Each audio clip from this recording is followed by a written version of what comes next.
My dear students, మనం ఇప్పుడు ఒక కొత్త టాపిక్ అయినటువంటి ఇన్విట్స్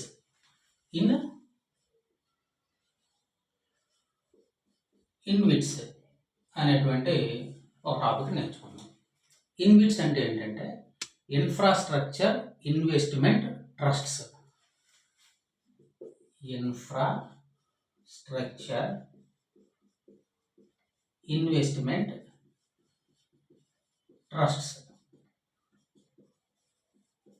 మౌలిక సదుపాయాల్లో పెట్టుబడులు పెట్టేటువంటి ట్రస్ట్లో అని అర్థం.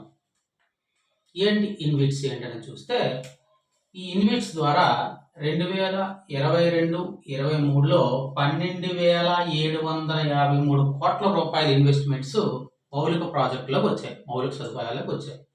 మౌలిక సదుపాయాలు అంటే ఏంటి? రోడ్లు, ఫ్లైఓవర్లు, బ్రిడ్జిలు, గ్యాస్ పైప్ లైన్లు, ఇటువంటి వాటన్నిటిలో కూడా మనం మౌలిక సదుపాయాలు అంటాం. ఇందులో ఇన్వెస్ట్మెంట్ల కోసం పెట్టినటువంటి ఒక పెట్టుబడి సాధనమే ఇన్విట్. ఏంటి ఇన్విట్ అనేది చూస్తే, ఇది కూడా ఒక మ్యూచువల్ ఫండ్ లాగా పూల్డ్ ఇన్వెస్ట్మెంట్ అని అంటారు. పూల్డ్ ఇన్వెస్ట్మెంట్ అంటే ఏంటంటే అందరూ కలిపి పెట్టుబడి పెట్టడం.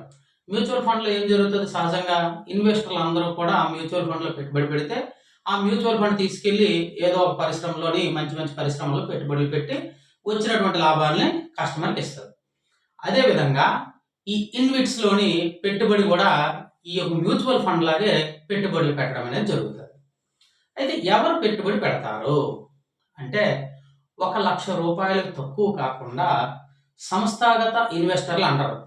వాళ్ళు ఎవరంటే ఇన్సూరెన్స్ కంపెనీలు, పెన్షన్ ఫండ్స్, మ్యూచువల్ ఫండ్స్, ఇటువంటి వారందరూ కూడా వాళ్ళని సంస్థాగత ఇన్వెస్టర్లు అంటారు.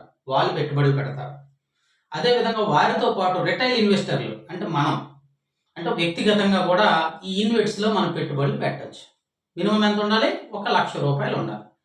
ఈ 1,00,000 రూపాయల్లో ఇన్వెస్ట్స్లో మనం పెట్టుబడి పెడితే ఒక 5 లక్షలు పెట్టుబడి పెడితే ఆ 5 లక్షలకు సమానంగా మనకి యూనిట్స్ ఇస్తారనమాట.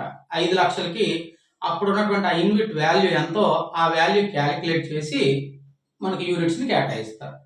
అదే 1000 రూపాయలు అనుకోండి ఆ యూనిట్ వాల్యూ. మనం 5 లక్షలు పెడితే ఎంత వస్తుంది? మనకి దగ్గర 500 వస్తాయి అనుకుంటాను. 500 వస్తాయి. ఆ 500 యూనిట్లు మన దగ్గర ఉంచుకుంటాం. ఈ 500 యూనిట్లకి అసలు ఈ యొక్క ఇన్విట్ ఏం చేస్తుంది అంటే, దానికి ఒక స్పాన్సర్ ఉంటుంది అనమాట. ప్రతి ఒక్క ఇన్విట్కి ఒక స్పాన్సర్ ఉంటుంది. స్టేట్ బ్యాంక్ ఆఫ్ ఇండియా కానీ, లేదంటే యాక్సిస్ బ్యాంక్ కానీ, లేదంటే ఏదో ఒక సంస్థ దాని స్పాన్సర్గా ఉండే అదేం చేస్తుందంటే ఈ మొత్తాన్ని పెట్టుబడులుగా పెడతారు. లేదు స్పాన్సర్ బ్యాంక్ లేకపోతే స్పెషల్ పర్పస్ వెహికల్ అనేటువంటి ఒక వెహికల్ని ఏర్పాటు చేసి ఏదో ఒక దానికి బాధ్యత చెప్పి దాన్ని తీసుకెళ్లి మౌలిక సదుపాయాల ప్రాజెక్టులో పెట్టుబడి పెడతారు. మౌలిక సదుపాయాల ప్రాజెక్టులో పెట్టుబడి పెట్టేటప్పుడు ఇది ఏం చేస్తుంది అంటే 2 రకాలుగా పెట్టుబడి పెడుతుంది. కొంత మొత్తం లోన్ రూపంలో ఇస్తుంది, దాని మీద వడ్డీ వస్తుంది.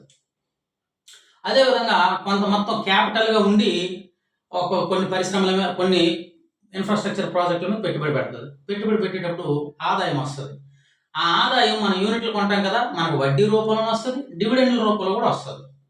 ఇన్వెస్ట్స్లో పెట్టుబడి పెడితే ఆదాయం వడ్డీ రూపంలో వస్తుంది, డివిడెండ్ల రూపంలో వస్తుంది. రెండింటికి ట్యాక్స్ కట్టాలి మనం. అయితే ఎలా డబ్బులు వస్తాయంటే, ఒక ఫ్లైఓవర్ నిర్మిస్తే ఆ ఫ్లైఓవర్లో పెట్టుబడి పెడుతుంది. ఆ ఫ్లైఓవర్ నిర్మించిన తర్వాత దానిలో వచ్చినటువంటి లాభం ఉంటుంది కదా, లాభం మనకి ఆదాయంగా డివిడెండ్ల రూపంలో ఇస్తారు. లేదా రోడ్లు వేస్తారు అనుకోండి, టోల్ గేట్ పెడతారు, అక్కడ వచ్చినటువంటి ఆదాయం డివిడెండ్ రూపంలో ఇస్తారు. ఈ విధంగా మనకి ఆ యూనిట్లు కొనడం వల్ల ఆదాయం అనేది మనకి ఇన్సూరెన్స్ కంపెనీలకి వీటన్నిటికి ఆదాయం అనేది వస్తుంది. అయితే ఈ ఇన్విట్స్లో ముఖ్యంగా గమనించాల్సింది ఏంటంటే రిస్క్ తక్కువగా ఉంటుంది. ఈ ఇన్విట్స్ అనేవి SEBI, stock exchange board of India ఆధీనంలో ఉంటుంది అనమాట.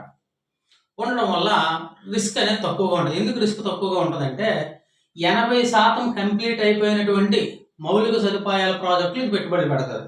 ఆల్రెడీ దాని నుంచి ఇన్కమ్ వస్తున్నటువంటి ప్రాజెక్టుల్లో పెట్టుబడులు అనేది పెడతారు. దానివల్ల రిస్క్ తక్కువగా ఉంటుంది. అదేవిధంగా ఇన్విట్స్ అనేది సర్ఫాసీ యాక్ట్ అనే ఒక యాక్ట్ ఉంది, దాని పరిధిలోకి వస్తుంది.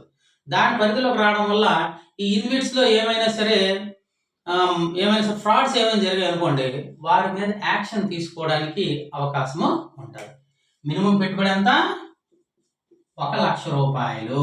మినిమం పెట్టుబడి 1,00,000 రూపాయలు.